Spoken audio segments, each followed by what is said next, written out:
Hi everyone, it's Tim's Vinyl Confessions.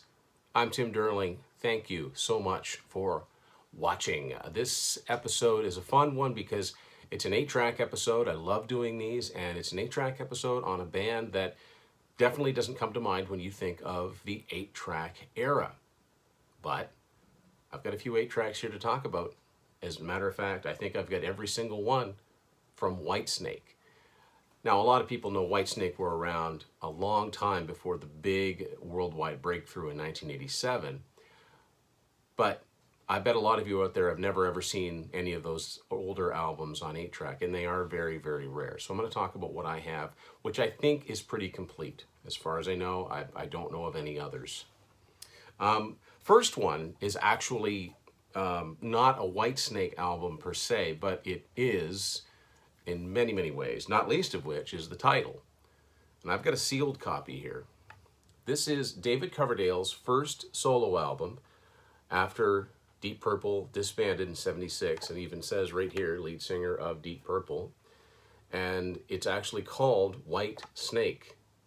I say it like that because, well, never mind the way it's written on here. The way it's written on the album, it's written as 2 words, Whitesnake. This is sealed, it's from France, and it's on Vogue Records. And I'm not really sure, but I have to think that Vogue Records overprinted these because it's actually not that hard to find this copy of David Coverdale's Whitesnake solo album. It's also not hard to find the sealed one. So did somebody leave the machine on overnight, or I don't know. I suppose, somebody out there might be saying, well, it could be fake too. I don't know. Suits me. The only other version of this I've seen is a Canadian version on Attic Records, actually, which is probably more rare than this version is. So that's the solo album. And then he put out his album North Winds, which might exist on 8-track in the UK. I'm not sure of any other places that it would have come out on 8-track. I've certainly never seen it. But now we get into the band Whitesnake as Whitesnake. Although even then, there's some confusion with the record label. So these early Whitesnake albums were released in North America. There's only one that I think wasn't, and that's 82 Saints and Sinners. I don't think that was released in North America until Geffen reissued the catalog in 87. And certainly none of those are on 8-track. So, 1978, what's generally considered to be the first Whitesnake release anyway. It's a combination of an EP and some songs from the aforementioned North Winds album, Snakebite. But it's still under the artist David Coverdale. But on the cover it says David Coverdale's Whitesnake, and that's what my record looks like too, which is kind of rare.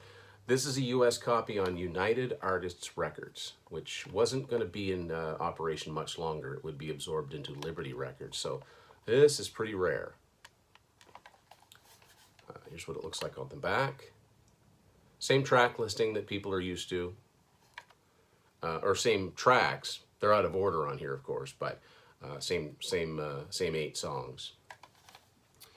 I guess the first Whitesnake album that's a full album that nobody can argue with is an actual album. It's not cobbled together. Also came out in 1978. And it is Trouble. So this one from here on, they're strictly under the Whitesnake name. This is also a US release on United Artists. And there is your track listing here. Give a shout out to 8-Track Fixation. Troy from 8-Track Fixation is where I got this from. It's actually rebuilt, retested, all of that fun stuff. So yeah, we're in some pretty rare stuff. 1979, a naughty little album cover, which I will strategically place a finger here so I don't get social media police after me. Love Hunter, another US release on United Artists Records. This would have been the last one, and no credits or anything on the back. At this point, Whitesnake in North America switched to Mirage Records, which was just a smaller label. It was distributed by Atlantic. So it did have a bigger distribution, and this album actually produced a song that hit the US Top 100. I think it peaked at 53. That's the original version of Fool for Your Lovin', the better version. And so it's possible we're getting into a couple albums that you see a little bit more often. And I think one of the best, Ready and Willing. This is a US copy on Mirage. You know, it just looks like an Atlantic one from the same period with the that weird kind of unique looking Mirage logo here. So there you go, Ready and Willing. This was actually the first Whitesnake 8-track I was able to find. And this is the only one that Geffen didn't reissue. Talked about that many times. And the last one I have, and as far as I know, the last one there is, also 1980, one of my favorite live albums. It's definitely an unsung live album, Live in the Heart of the City. I really enjoyed this release. This was my introduction to the early Whitesnake. It was the very second thing I bought from Whitesnake in 88 after buying the 87 album.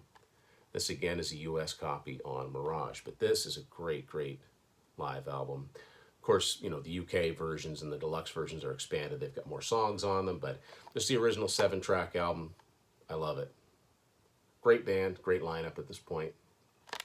And as far as I know, like I said, that's it for Whitesnake 8-tracks. Come and Get It came out in 81. It too was on Mirage, but I've never seen an 8-track copy of it. That certainly doesn't mean it doesn't exist. It means I know of no existence of it. And, you know, if I ever did find out, well, it would automatically go on my want list.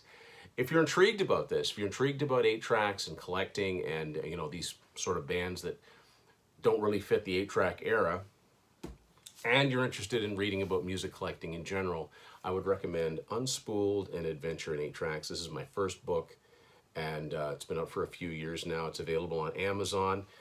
Gorgeously designed by my good friend Matt Phillips, Go North Design. You know, every page just has some really, really eye-popping graphics, and yeah, highly recommended. I'll have the link posted to my books below. And when you buy these books, you help support the channel. Keeps me doing this, so I really appreciate it. Hope you enjoyed this episode. We got some Whitesnake fans out there. I know we do. If anybody out there got Come and Get It on 8-track or North Winds, I'd really be curious to know. Thanks for watching Tim's Vinyl Confessions. We'll see you later.